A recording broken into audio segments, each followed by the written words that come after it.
नमस्कार, मी संगीताच रेसिपी मराठीमध्ये तुम्हा सर्व मित्रमैत्रिणींचं स्वागत आहे. आज आपण करणार आहोत भरलेली मिरची. आता बघा, ही मिरची आहे ना, या पोझिशनमध्ये आहे, त्याच पोझिशनमध्ये आपल्याला कट द्यायचा आहे. हे बघा, ह्या प्रकारे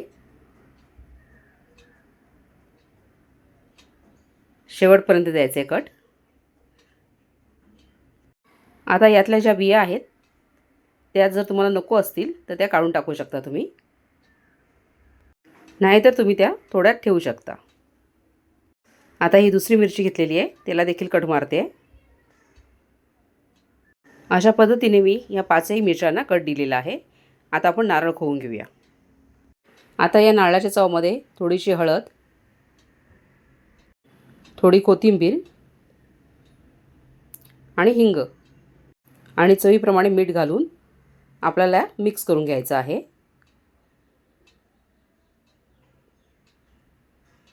जिरा पावडर आवडत असेल तर ती देखील तुम्ही थोडीशी याच्यात घालू शकता. उपवास चढताना अशी एखादी मिरची असेल जेवणात तर अगदी मस्तच. आता आपण मिरची भरून घेऊया. ही बघा, ही एक मिरची घेतली आहे मी आणि हे सारण तयार झालेलं आहे. आता मिरचीला आपल्याला आतल्या साईडने मीठ लावून घ्यायचं आहे व्यवस्थित.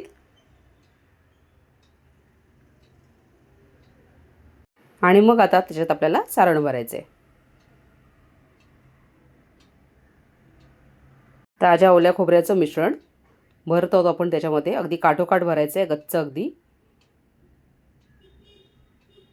भावनगरी छोट्या छोट्या मिरच्या असतात बुटक्या, त्याच्यामध्ये देखील हेच सारण भरलं जातं.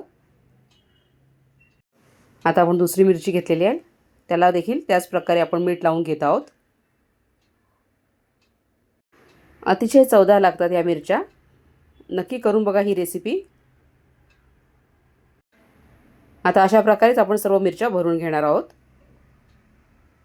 या मिरच्या अशा प्रकारे भरून तुम्ही फ्रीजमध्ये स्टोअर करून देखील ठेवू शकता आणि पाहिजे तेव्हा काढून शॅलो फ्राय करू शकता.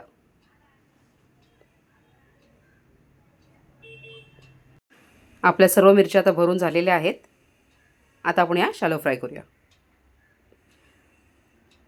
तवा गरम करत ठेवला होता, त्यात तेल देखील गरम झालेलं आहे आणि मी मिरच्या आता सोडलेल्या आहेत त्यात. सुरुवातीला टाकल्या मिरच्या उडतात, म्हणून त्या सोडून झाल्यावरती लगेच आपल्याला झाकण त्याच्यावरती ठेवायचं आहे.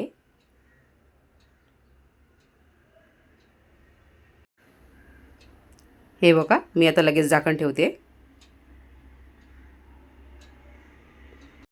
या मिरच्यांमध्ये तुम्ही बेसन, दाण्याचा कूट, बटाट्याचं मिश्रण हे देखील भरू शकता तुमच्या आवडीप्रमाणे. आमच्याकडे मी अशाच प्रकारे करते, पण ओलं खोबरं भरून. तळताना बघू शकता तुम्ही, हा जो रंग दिसतोय ना वरती आलेला, तसा व्हायला पाहिजे. ना बघा, ही मिरची दाखवते बघा, हां, असा रंग व्हायला पाहिजे. खूप छान लागतं त्या.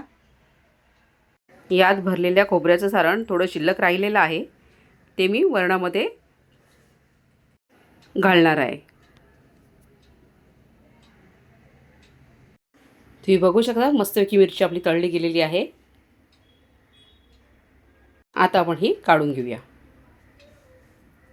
कशी वाटली मिरचीची रेसिपी नक्की कमेंट करून सांगा. लाईक, शेअर आणि सबस्क्राईब करा. लवकरच परत भेटू. धन्यवाद.